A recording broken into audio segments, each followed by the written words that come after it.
language.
Welcome to What's the Buzz. Hello, everybody. I am Mad Dog DeCipio, joined as I am each and every week by Her Holiness and Her Rolliness.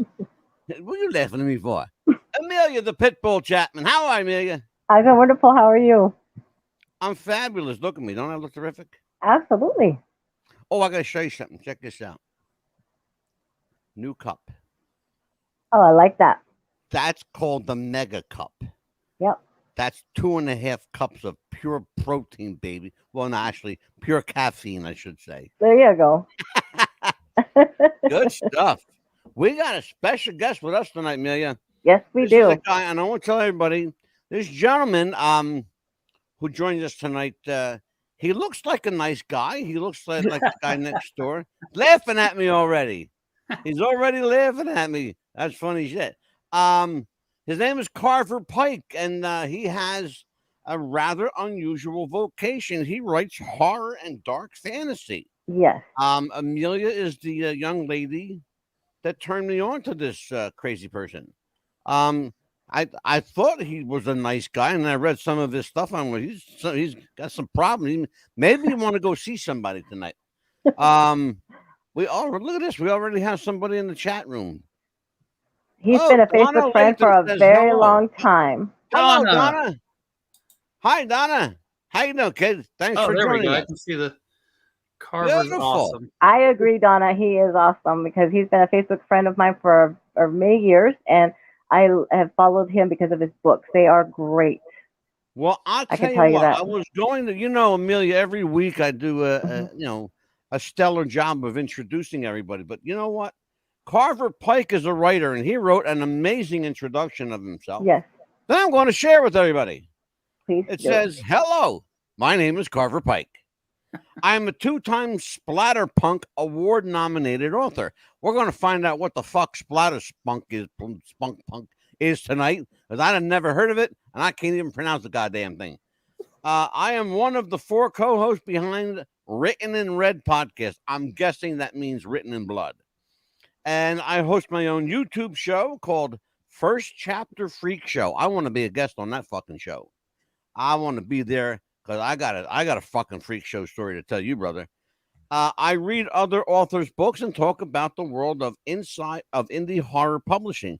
And with that, I introduce you to our new guest, our new friend, and a guy who will join us often because I like the way he rolls with his stuff. That's good stuff.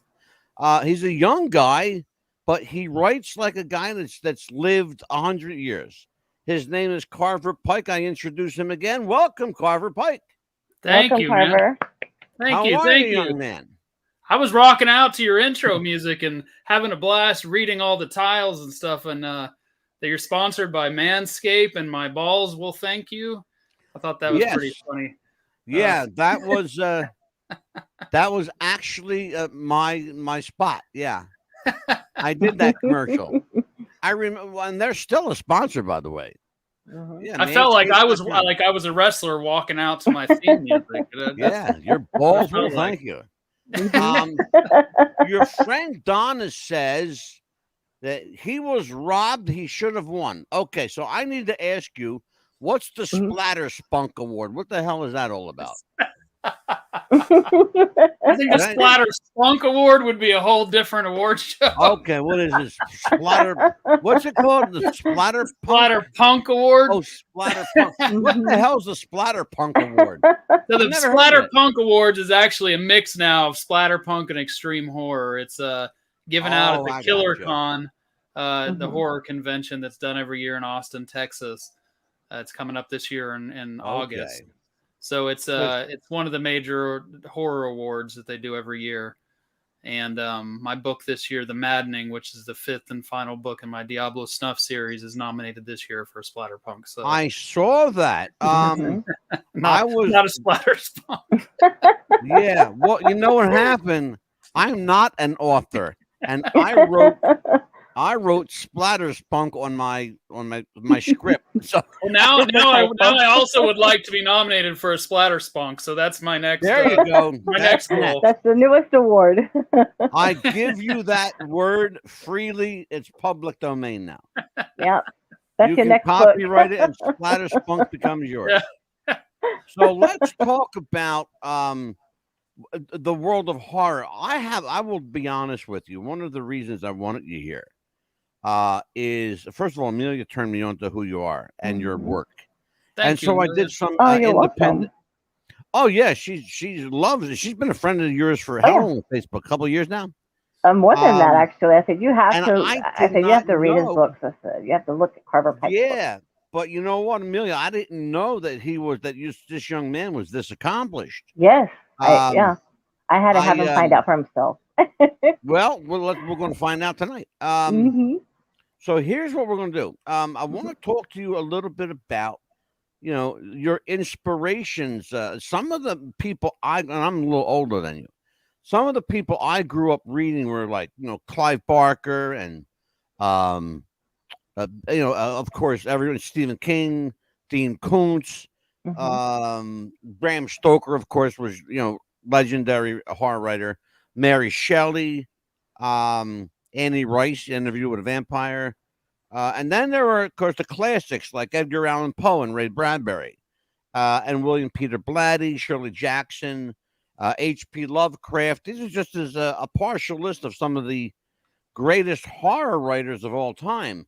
Who inspired you? You've got this amazing who's who of horror writers. Who's who was your cinch pin? Who was the guy or woman that put their hooks in you and said, okay, this is me now. I've got to do this. It's kind of it's strange because I didn't really. Most horror authors, a lot of them will tell you that Stephen King was a huge inspiration and stuff. And I honestly, haven't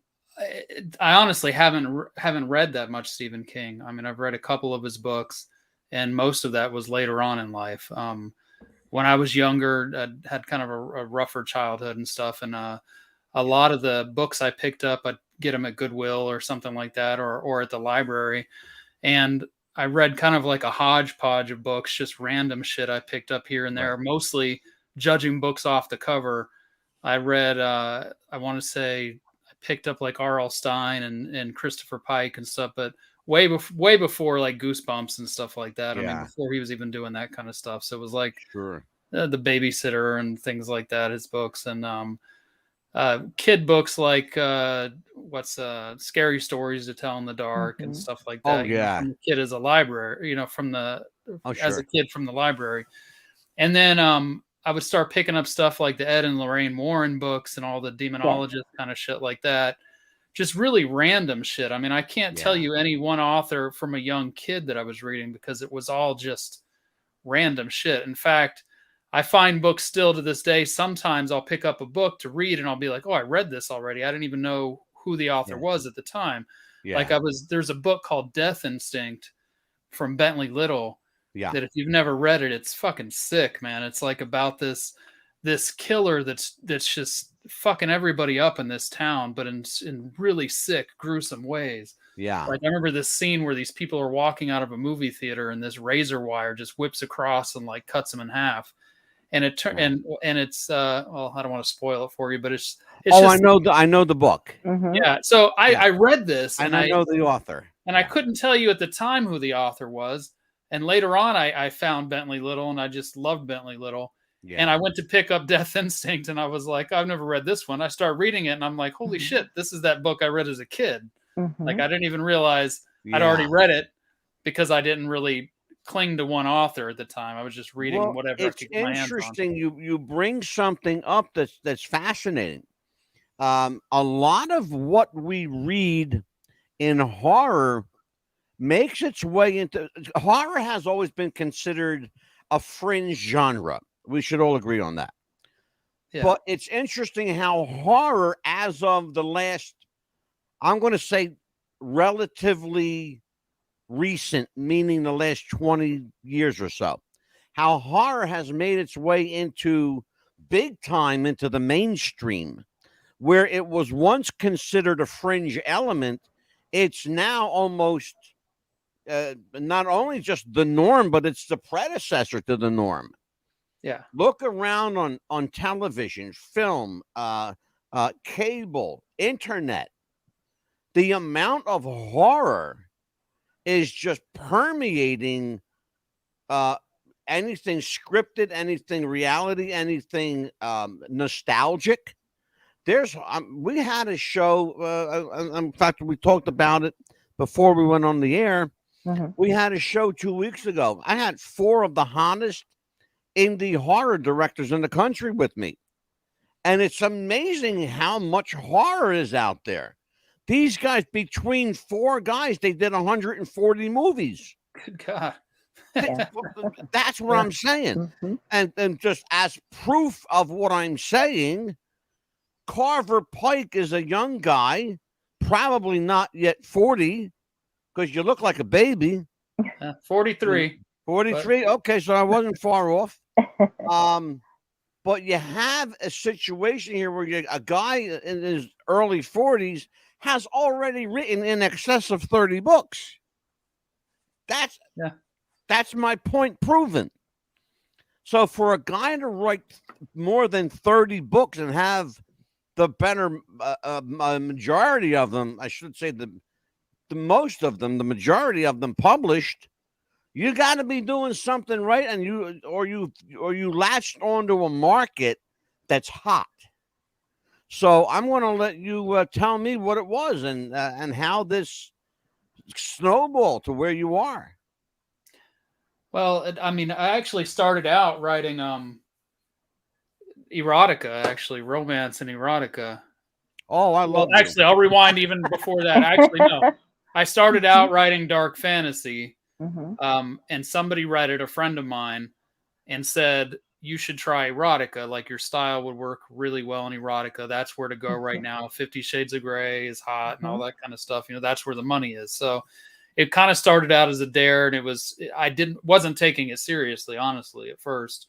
I said, I'm going to write a story about a girl that gets fucked on a Ferris wheel. That's honestly how it started out. It was a joke, really. It was like, I'm going to write this story. I dared her. I said, okay, you write a horror book. I'll write an erotica book. There you go. Well, she didn't write the horror book, but I wrote the erotica book. And then people seemed to like it. So I wrote a sequel and then a third book to the series. And then people started to kind of like that pen name that I'd created, which was actually a family name. It's Chris Genovese. So that's the name I was using as an erotica pen name. and I still use it to write more like romantic suspense. I actually use CM Genovese. For my name is Christopher Michael. It's my real first and middle name. Mhm. And so CM Genovese is where I write like kind of like Sons of Anarchy books, like Sure. biker books and stuff. So I started writing that kind of stuff, but my heart was always in horror, so I started publishing horror books under that pen name, the Chris Right. Genovese name. But it's really hard to sell horror to a romance crowd. People don't It really. sure is. The crossover is not really what you'd think it is, you know. So at some point, I just said, I'm going to separate it. I created the name Carver Pike, and kind of went from there. And Yeah. but I neglected it for a long time. I really didn't put the effort into horror that I couldn't. Like, I was being pulled towards. I'd created something with the erotica and romance, and it wasn't really allowing me to focus on horror like I wanted to. Yeah. And I kind of at some point put my foot down and said, all right, I'm going to stop erotica for a while. Yeah. And because Well, this is where my the heart is. name Carver Pike, I think you alluded to it earlier, but Christopher Pike was clearly an inspiration for the name, perhaps? Partially, yeah. And then I did have a character that I really liked that was in another book of mine that I called Pike. Oh, He was just a okay. character of mine. And then I just wound up liking the name Pike, and then Carver. I don't even know where it came from. It just sounded cool, and that went It's a nice together. strong name. I like that. Yeah, it's funny because I thought to myself, okay, his name is Christopher Genovese. Okay, so now, how did he come up with Carver Pike? All right, he's a horror author. He's got wielding this big knife in his promo picture. So, okay, so he's a carver. He likes to butcher people up. Okay, Pike. I thought maybe he got his name from Alan Pike, the notorious satanic owner of the Pike House. Perhaps. But look, it makes sense. Yeah. Either way, Carver Pike is a great name. I love it. No, but that is actually where Carver came from. When I was trying to think of, when I said it sounded cool, I was thinking of carving stuff up. And I did think it just kind of went together, Carver, and then like my group name on Facebook is the Carver's Block.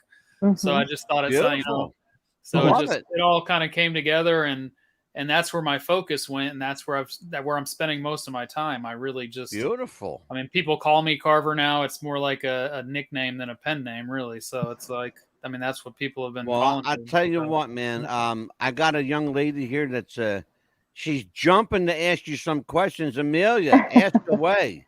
Well, first of all, it's like, where do you get the ideas for the covers? That's because I mean, that's what intrigues me. Like you were saying, how you look at the covers, and that's what intrigues you to get the book to read it. Where do you get the inspiration? Good question. It's a good question, and I have a hard time writing the book if I don't have a cover already. Like, it's just something that really bothers me. If I start to write a book and I haven't because I create my own covers, so if I don't already have the cover, then it really, really bothers me. So that's interesting. Yeah, that's really interesting.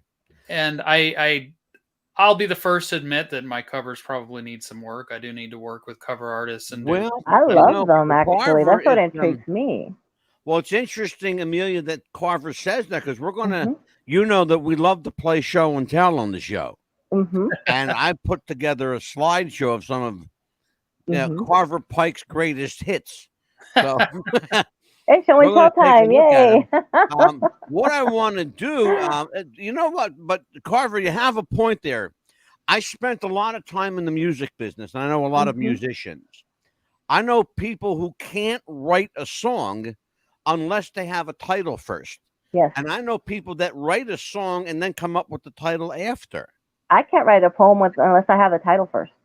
And that's because form follows function. Yeah. Yeah. So let's talk about that. I'm going to go right. You know what, Amelia? This is no time like the present. Show and tell time. Let's do show and tell, baby. Yeah. Yeah. There you go. Show and tell. All right. So this is the that famous carving picture.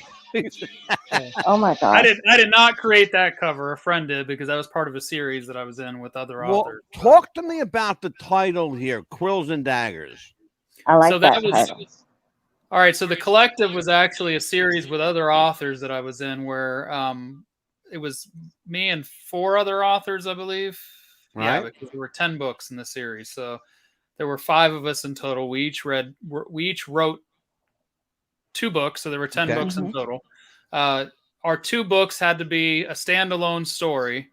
So really, you could read my 2 books, so my Quills and Daggers and We All Fall Down. The 2 stories would create its own Right. full story. But they all the authors' stories mentioned a serial killer. So my 10th book in that series was from the serial killer's point of view and kind of closed out the full thing. So Gotcha. Quills and Daggers was actually the name of a tattoo shop. Oh, And- wow. Oh, interesting. Okay. Awesome. And the characters that Interesting. ran the tattoo shop. So Where was the catharsis for A Foreign Evil? A Foreign Evil is based in the country of Panama, and I actually lived in Panama for 10 years. So, Okay. so A Foreign Evil, Mhm. you know, and it's about a guy that's visiting Panama for a bachelor party weekend and gets wrapped up in, and that's me. Yes, it sure is. Minus the huge machete. Yeah, a friend of mine is a photographer and was taking photos and did my Mhm. headshot Well, that day. we see the young woman behind the gentleman. She's Yes. clearly from the Quills and Daggers tattoo parlor. Yeah. Judging by the sleeve that she's. So that's the collector's edition. That's the one or that's the one special edition where it's parts 1 and 2 together. So if you buy that one, it's just. I was going to ask you about that. That we all fall down the collector's edition. Mhm. So that's that's the combination, the combo book. right. So rather than buy 1 and 2, you could just get that one, and it's my 2 stories together. So there you go. Terrific. Yeah. And I love the artwork, by the way. It's beautiful artwork. Okay, this is my poetry book, and it's all about one man's journey to beat depression. So this is not horror. It's more of like a whimsical. I like to describe it as kind of like Shel Silverstein is another big inspiration of mine. I love Shel Silverstein. I love Shelley. Yes. My one of my dreams has always been to take this story and put an illustration on each page, just a black and white one, kind of like old Shel Silverstein style. Yep. I just don't have the. I can make that happen for you. So that would be amazing. I can make that happen for you. So I was holding off for so long doing that, and then I eventually just said, you know what, I'm going to put the book out. I can absolutely straight shoot. I can make that happen for you. Yeah. So we'll talk about that.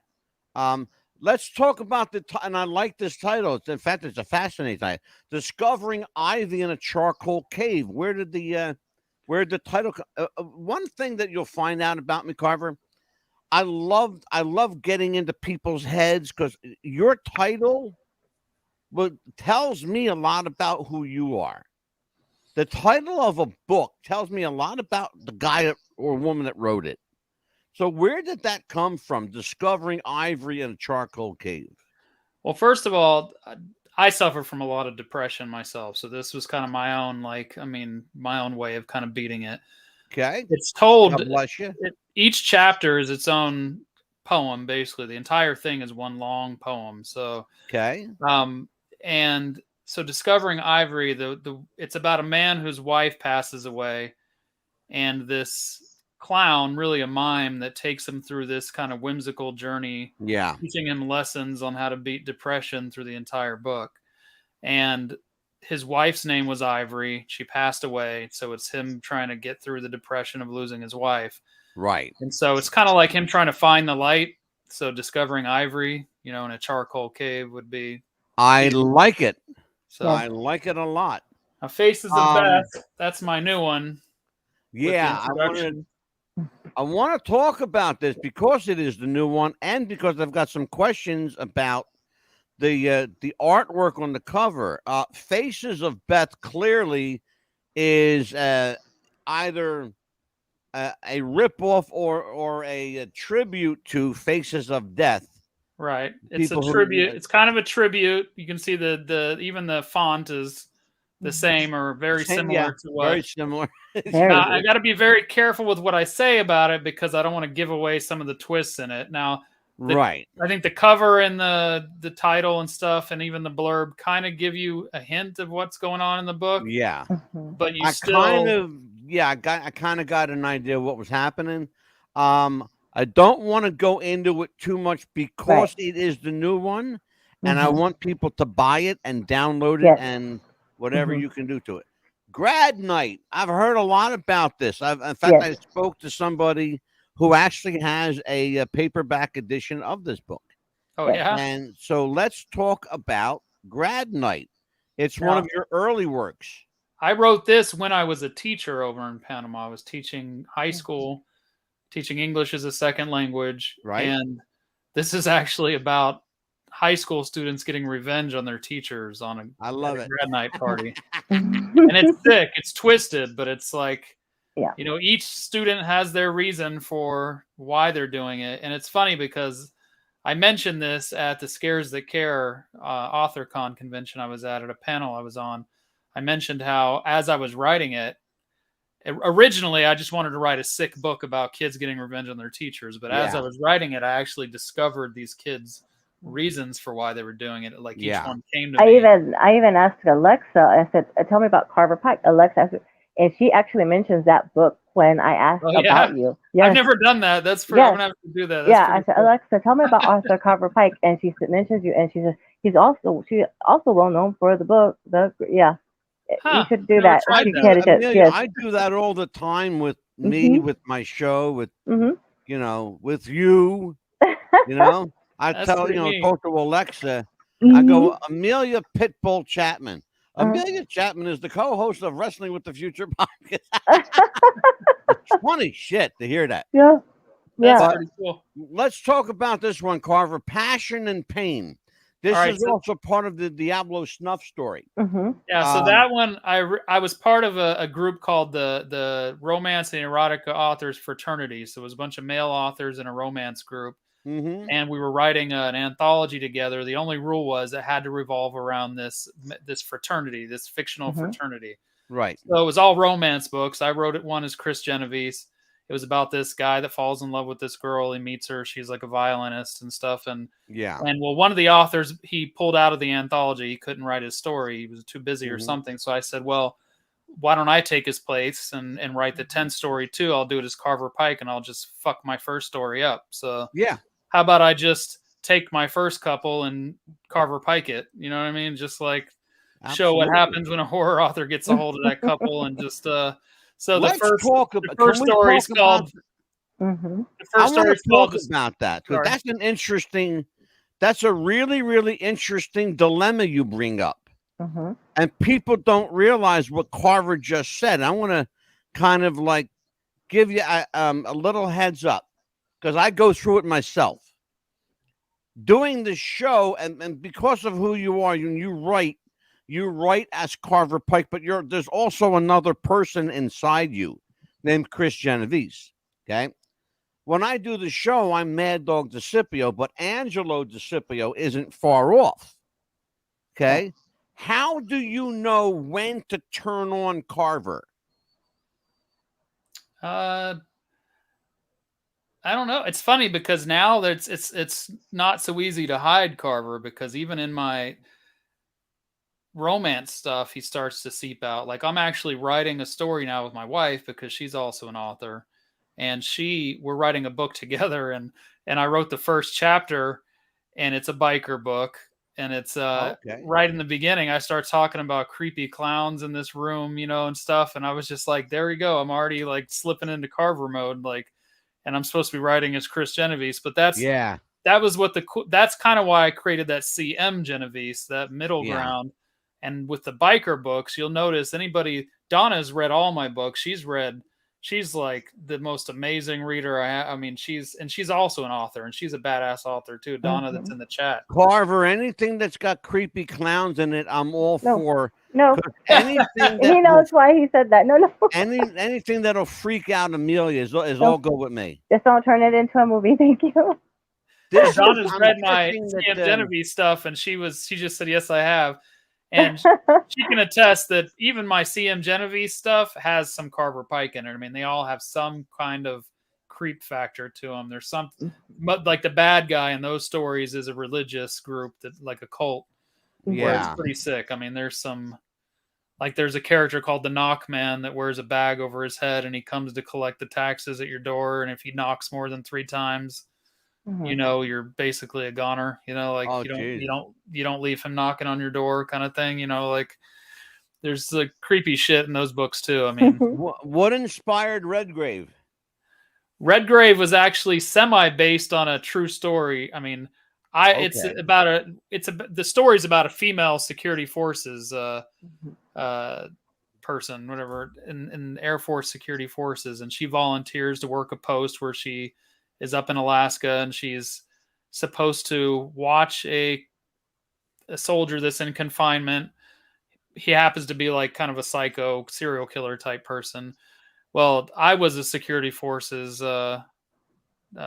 member up in Alaska, and was basically her role where I had to watch a person in confinement in this old creepy building because we didn't really have anywhere else to keep them, and I wasn't allowed to have a gun because they didn't want you to be armed in this room with him alone, you know.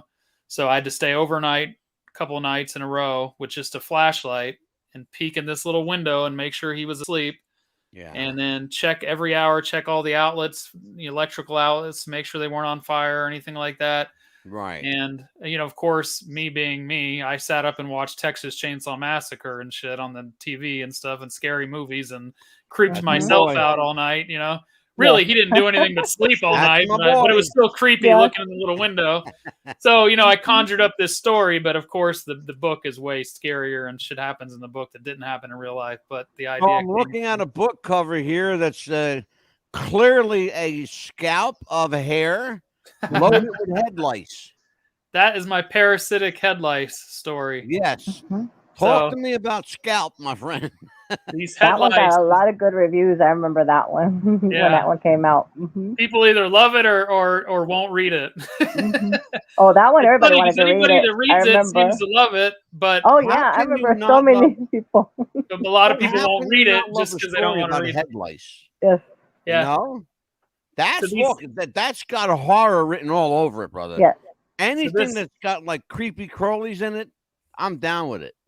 They jump from scalp to scalp and dig through your skull, you know, into your brain and take over your body. And so this is part the Seed of Sin, The Edge of Reflection, number 3. Yeah. So Talk to me about this one, because I've heard a couple things about this. So this series was one of my very first ones. This was actually one of the ones that was written under Chris Genovese to begin with. So, and this was originally written under my real, because my real name is not even Chris Genovese. That's a family name, but it's not my real name. Right. So this was actually written under my real name to begin with. So Edge of Reflection is about a world on the other side of the mirror where we each have kind of a dark doppelganger. So let's say you find out your wife's cheating on you and you really want to kill her, but you just don't have the balls to do it over here, you know, and you're standing in front of the mirror and you're just like, I can't fucking take it anymore. I want to kill her. Well, your dark, you know, the mirror will cloud over, and then your dark version kind of grabs you, pulls you into the mirror, switches places with you, and does the deed, you know, kills your wife, whatever. And brother, that's got movie written all over it. Yes. So I really would love for this to be at least a TV show. I mean, I have 4 books in the series, and I've put off writing it for a long time because this is my dark fantasy series, and it just hasn't found the fan base that I wanted it to find. Well, it found a fan base with me.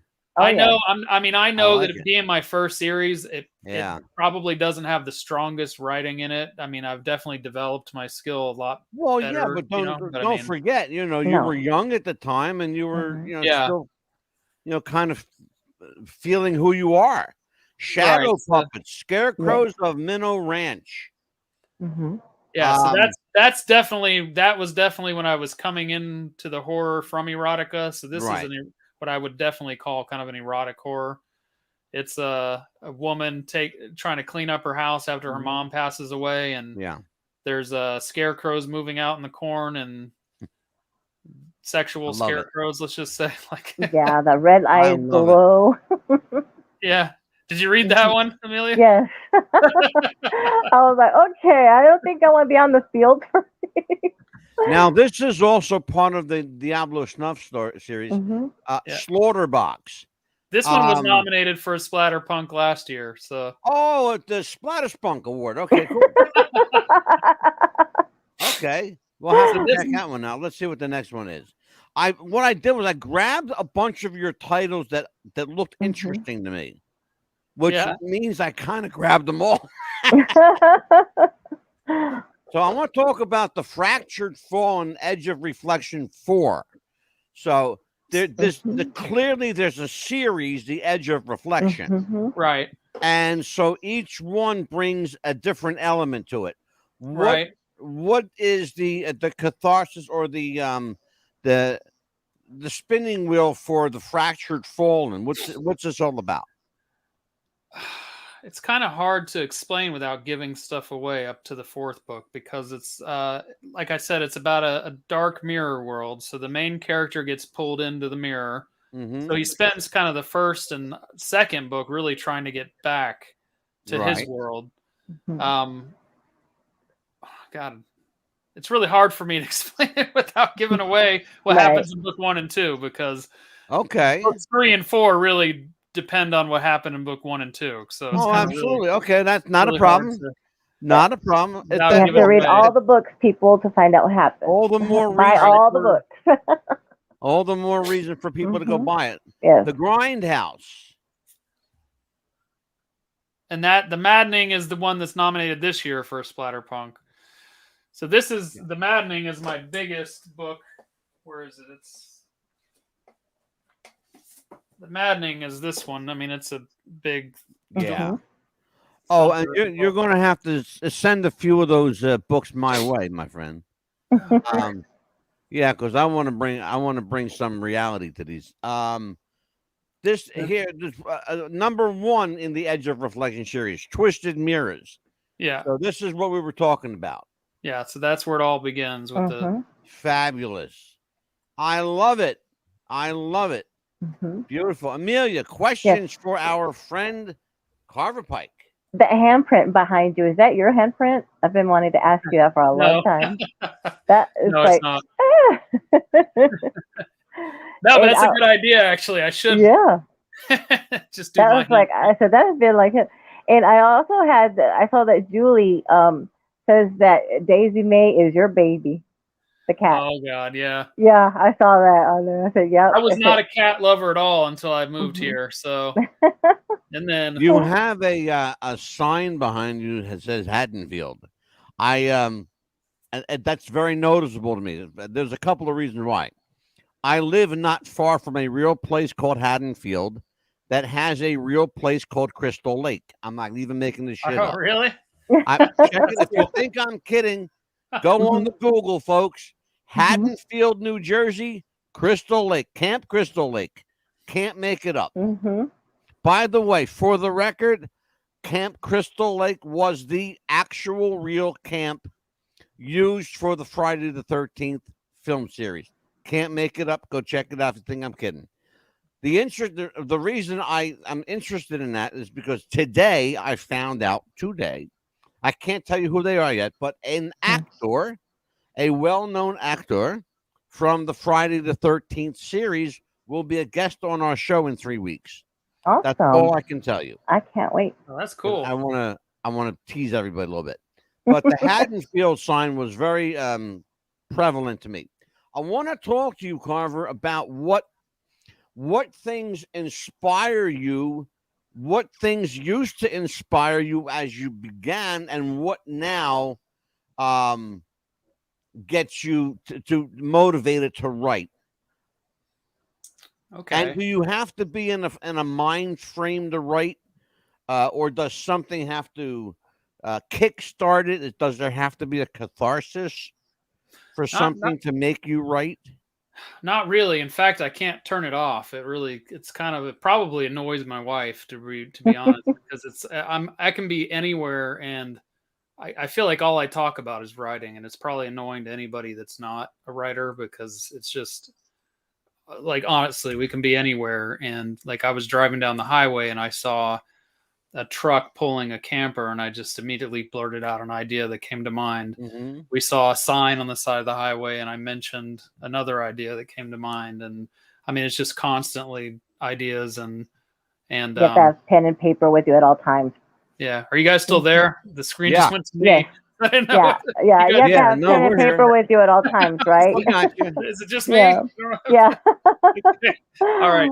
And then so for inspiration, music does it a lot. I can't write with I can write with music on as long as there's no lyrics. Like I love to listen to movie soundtracks. I have a good Spotify playlist with horror music, like theme songs. I love theme songs when I'm writing.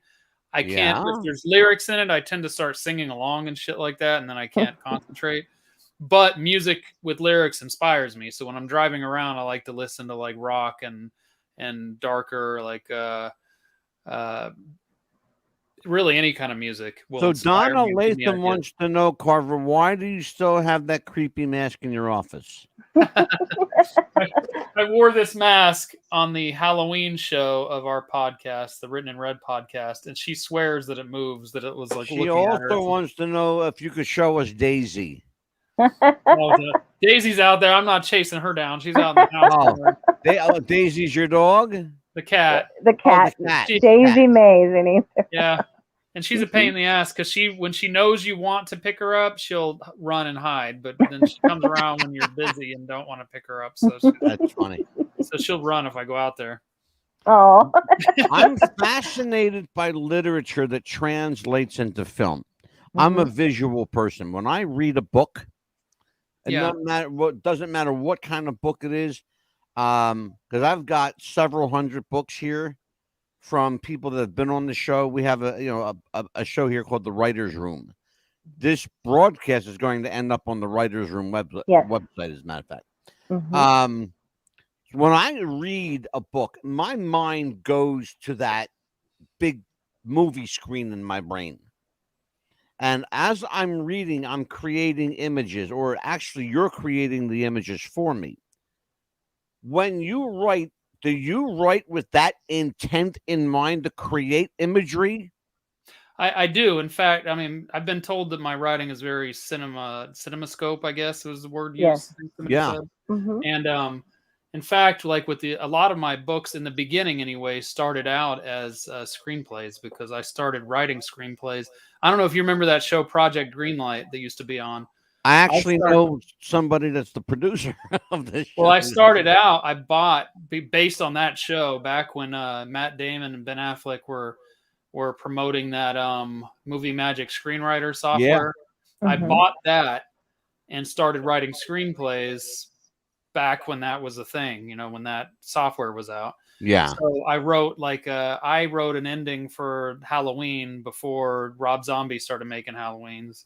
I had my own version of it, but then when Rob Zombie made his movie, I was like, oh, fuck it. And I just threw it to the side. I'm like, oh, it's too late now. And then I wrote the Edge of Reflection series. Yeah. I have probably up to book 5 or 6 at least in screenplay format. I've changed things in the books, which screwed up the screenplays. I'd have to adapt them and all that. But I mean, I have a few other screenplays that I still need to, play with. And I've written a musical screenplay, or at least most of it. I used to love writing screenplays, so that's kind of where I started, and I love. Do you second guess yourself when you're writing? Do you find yourself going back as, we're all critical of our work. We all are. Oh yeah. Writers are. I have noticed interviewing literally hundreds of writers. That writers among the people that we've had, athletes, actors, producers, directors, professional wrestlers, MMA people, all kinds of people here. But the one area that everybody, it seems to be people who write for a living, who earn their money writing. They seem to be the most insecure people of all the guests that we have. And I want to know why. What is it about the psyche of a writer? I don't know. Yeah, I guess so. I would say with every book I write, there's a little bit of that self-doubt, especially until I get through the final draft. And then usually I'm reading it and I'm like, okay, this kind of kicks ass. Like I kind of get to that when do you know, Carver, that this is a home run? I don't know. Like, that's what I'm saying is towards the end, right when I'm about to publish it, by then I usually kind of have a feeling that it's a pretty good, like with Faces of Beth, as I was writing, I loved the idea. Then as I was finishing up the first draft, I'm like, man, I don't know.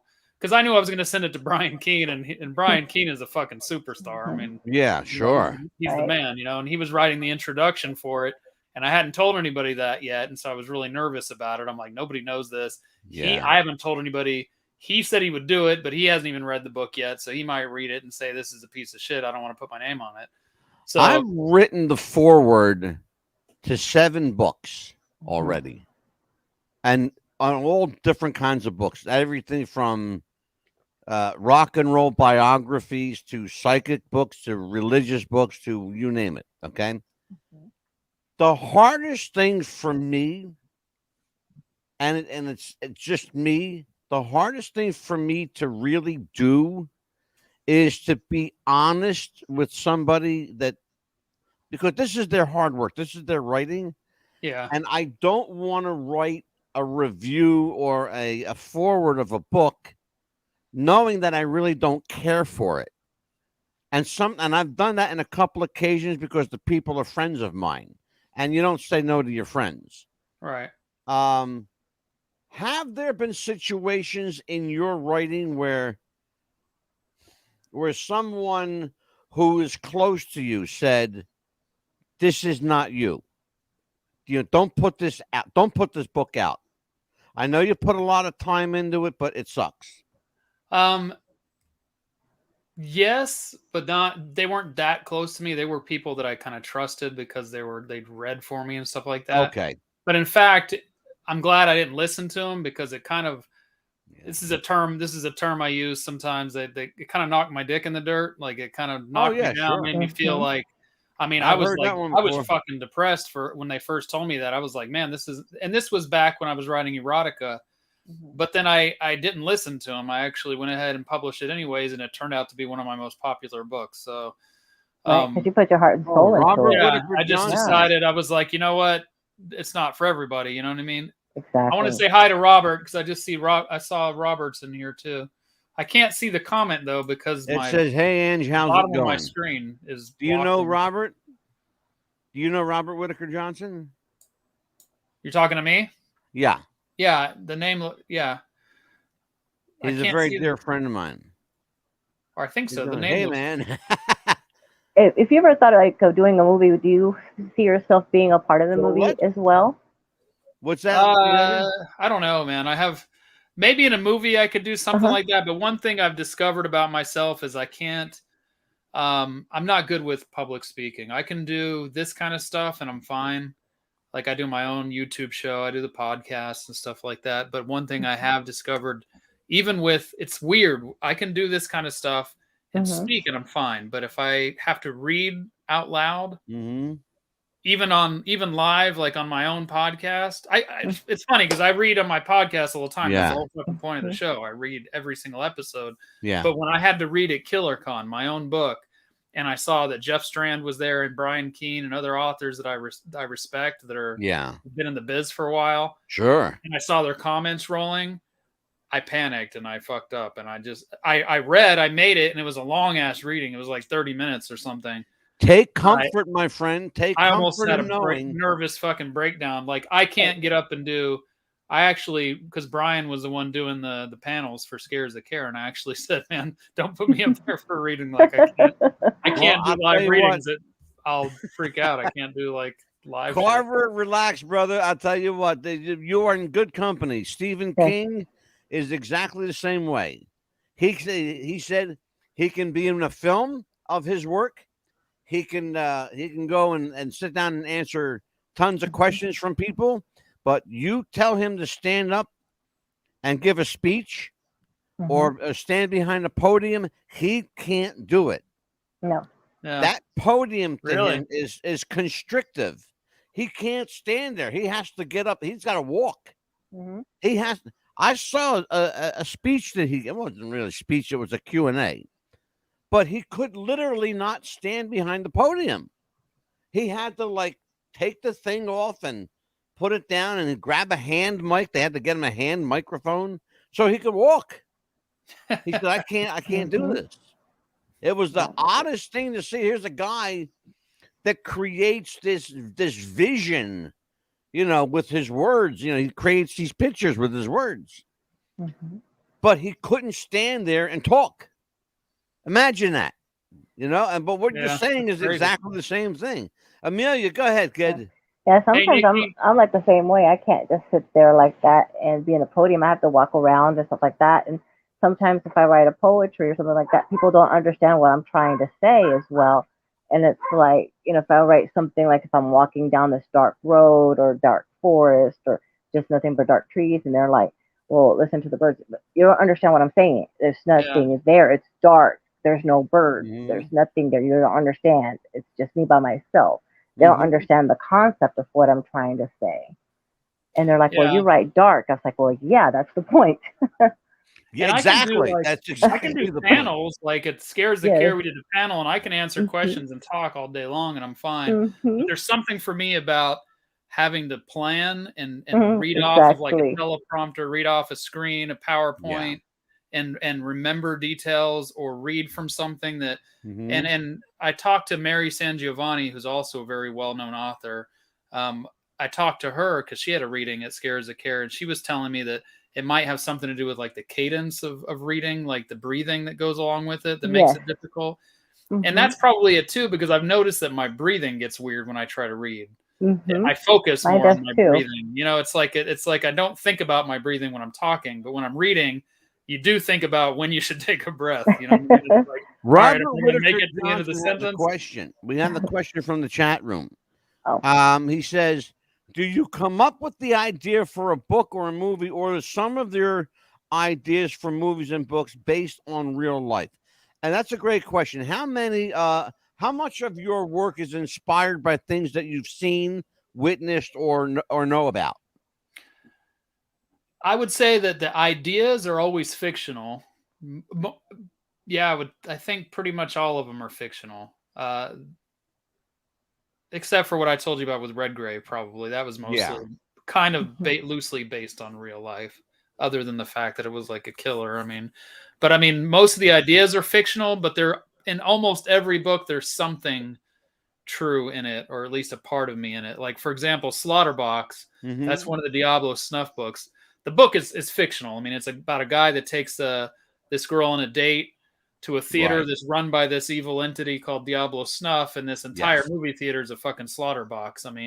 Shit's coming out of the screen that's trying to kill them. There's shit coming. I love it. This entire theater is meant to like torture and kill everybody in it. Really, pretty. And I like what you said.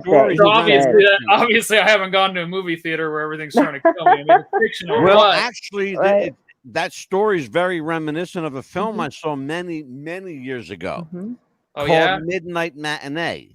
Yes. Now, I haven't seen it. Yeah, Midnight Matinee was based on these people who get trapped in an old movie theater. The doors are locked behind them. They can't get out. And the screen literally comes to life. So Nikki DeCuster wants to know, she says, I guess he or she, I don't know if it's a he or she, says, I love that story and that you stayed true to you. What story are you talking about, Nikki? And she says, right on, Carver. I'm guessing this is a female Nikki, Nikki. Yeah, she is. I like the way you said that though, where he says he comes find you, and I'm like, the way it says, I was like, I could just imagine him saying it. He comes find you. It's like I said, I bet you Carver's thinking the same thing like that, the way he's writing it. So Robert says, for example, Hostel, the idea of rich people that pay you to kill, rich people that pay to kill people. Okay, I get it. Right. Oh. Okay, I get what you're saying. No, like, to me, Hostel's like one of the best horror movies out there, because to me, that kind of stuff does freak me out, man. Anything, because I believe that shit happens in real life. Well, yeah. Well, he says the same thing. Yeah, exactly. Robert says, I believe that happens in real life. The maddening, it absolutely does. People really, crazy. Diablo Snuff in whole. All of the in Diablo Snuff, there are 5 books, and I always admit I fucked up the numbering system in them, because it's a foreign evil. really they're numbered as a Four and Evil is number 1, the Grindhouse is Mhm. number 2, and the Maddening is number 3. Then you have Passion and Pain and Slaughterbox, which I called them side stories. But Mhm. really, you have to read those side stories before you read the Maddening, which says Yeah. number 3. The Maddening is the 5th and final book, really. So you can read any of the books, any of the other 4 in any order, as long as you read the Maddening last. Yeah. So they're all kind of standalone. They touch on different characters that are in all the books, but you can read them in any order as long as you read the Maddening last. I'll So tell you what, man. It's amazing that a young guy like yourself, again, you're 43 years old, a young man, has so much inside of him. You've got like 100 years worth of experience in you. Some people are just blessed with this old soul. I think that you're one of those people that just has an old soul and a really, insightful, keen imagination. You said it yourself. Your brain doesn't stop; it keeps going. You just want to write all the time, and God bless you for it. When you get the idea, write it. I don't Yes. care where you are, write it. And the next time Rob Zombie does a movie that you've written an ending to, fuck it, write it anyway. Yes. Write I it still have the anyway. script. Absolutely. In fact, I might use that script for the book Redgrave. I've been wanting to write a full-length novel based on that Redgrave character, and I might use that Michael Myers story I wrote, that Halloween script, Yeah. to kind of loosely use it as kind of an outline for my Redgrave novel in a way. Why not? Yes. Because Why the hell Redgrave not? has always been kind of my Michael Myers Beautiful. in my mind. So I'll tell you what, we have a lot of connections on this show, both in the literary world and in the film and television world. You let me know about that book. We will get someone on this show to do illustrations for you. Yes. Absolutely, for sure. That would be amazing. Amelia, Yes. this has been a very quick hour, young lady. It has. Man, oh man, I think there's Carver, a part what I 2 would like to to this. do, I'd like to extend an invitation for you to come back on a couple different occasions. I want you Yes. to come back because we're going to do Horror Night Part 2 with our film guys. Oh, that'd be great. And I want to hook you up with some film people. That's number 1. Number 2, when you and your wife think you're ready to come back together, because I know you're working on a project together, when you're ready to do that, please let me know, because I want to be the first one, to put it out there. All right. So she can give you the dish on what it's like to have to work with me. Well, I noticed that she was wearing some scrubs like I wear. Does she work at a hospital or? She works at a clinic in the clinic? Yeah. I work at a clinic as well. Here's what Nikki is saying. Okay. She was his story about writing what he wants and publishing in it in spite of the naysayers. Well, I think he just answered that question. Absolutely.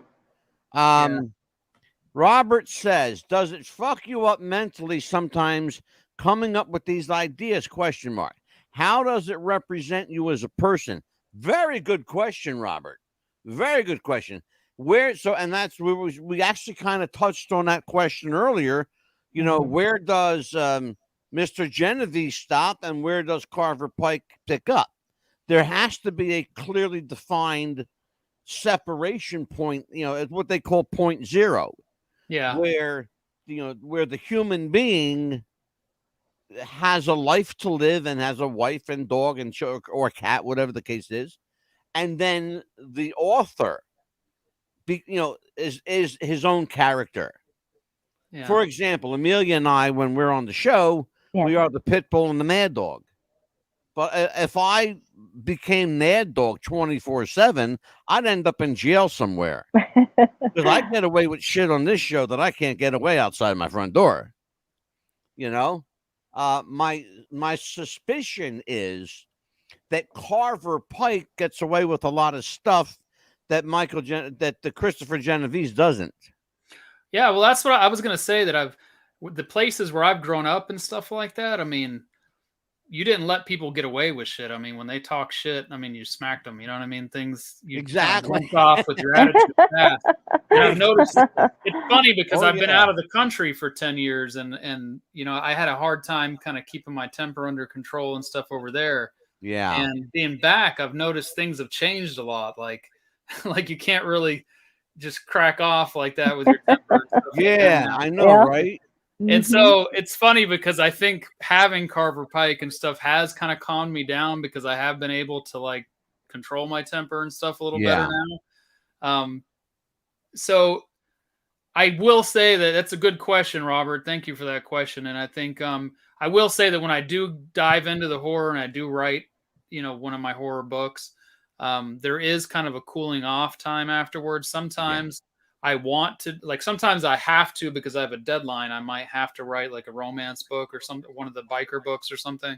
Yeah. And I can't. Like, I'm not ready yet. My mind is still in that dark place. Like, I finished, I think it was Scalp, and I had to write a different book, like a romance book. I was part of an anthology or something, and I couldn't.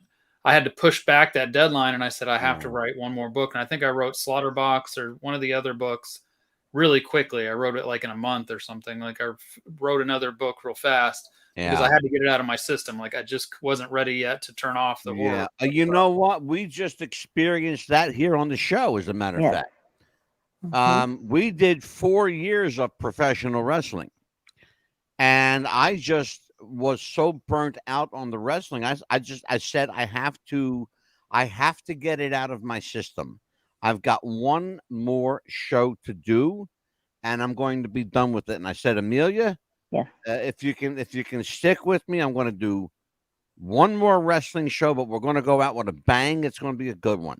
And we did. And now the wrestling is behind us. The entire show has been rebranded. It's no longer Wrestling with the Future. It's Wrestling with the Future presents What's the Buzz. Yes, because our brand is our brand. You know, it's what makes us, you know, a little bit of change, not a lot of change, a little bit. I'll tell you what, Carver Pike, you are always a welcome guest here. You will be back. I will tell you that straight up. Oh, absolutely. Well, I'd love to come back. I had a great time. You guys are so easy to talk to. So this is why you know what, Stephen Plim, who was the manager of people like Adam West and Jerry Mathers, Leave It to Beaver, and he was the manager and agent of Tiny Tim. He says Angelo is, and I'm gonna toot my own horn, toot toot. He says Angelo is the Johnny Carson of podcasting. If that's the case, then Amelia is my Ed McMahon, but much prettier to look at than Ed McMahon. And she's not a drunk like Ed. Yeah, absolutely. But I tell you, Carver, promote yourself. What's your social? Tell everybody where they can get hold of you. Well, I'm everywhere as Carver Pike. You'll find me on Facebook and TikTok and Instagram, everywhere. I'm on Amazon. All my books and everything are on Amazon. I do have my own YouTube show. It's called First Chapter Freakshow, so please check me out there. Like Angelo said, I basically read the first chapters of all my horror author friends' books. So you listen to me read their books, see if you like them, that kind of thing, and have a lot of fun with that. I'm also on the Written and Read podcast with my horror author friends there, and that's about it. I'm pretty much everywhere as Carver Pike. It's pretty easy to find me. So. Beautiful. Amelia. Yes, sir. Promote yourself. Tell everybody what's coming up. Hey, you can, if you want to get on the show or have any ideas, you could reach me at Emily Valerio Chapman on Facebook or aachap70@gmail.com or our Instagram page. I am in charge of a What's the Buzz or here on Tuesday and Thursday nights with Angelo. Hi, baby, and I'm the Mad Dog. And you can reach me at Mad Dog DeCipio on Facebook, on Twitter, on Instagram, on Twitch, on Vimeo, on YouTube. I'm there, and I'm not going anywhere. I ain't got to go. So if you want to find me, I'm really easy to find me. All those places I just said, there you go. There you go. I'm not promoting anything. I'm not selling anything. I'm just a big mouth that likes to talk. Right? Absolutely. Somebody else in the. Okay. Oh, yeah. Robert says, Love to all. All right, Robert, we love you too, brother. Yes. By the way, he's in England right now. So 4, Amelia Valerio Chapman. 4, Carver Pike. I'm the Mad Dog. Take care, everybody. We'll see you next time. Maybe we will. Well, I'm sure we will. What do you think, Amelia? We'll see him? Oh, absolutely. I can Tell see a them few more goodbye, shows. then. How come That'd I be always awesome. got to tell them goodbye? Why don't you tell them Thank goodbye? you, everybody, for Yes. showing up for us. That was awesome. Oh, Beautiful. absolutely. Yes. See you next time, everybody. See you next Bye-bye. time, everyone.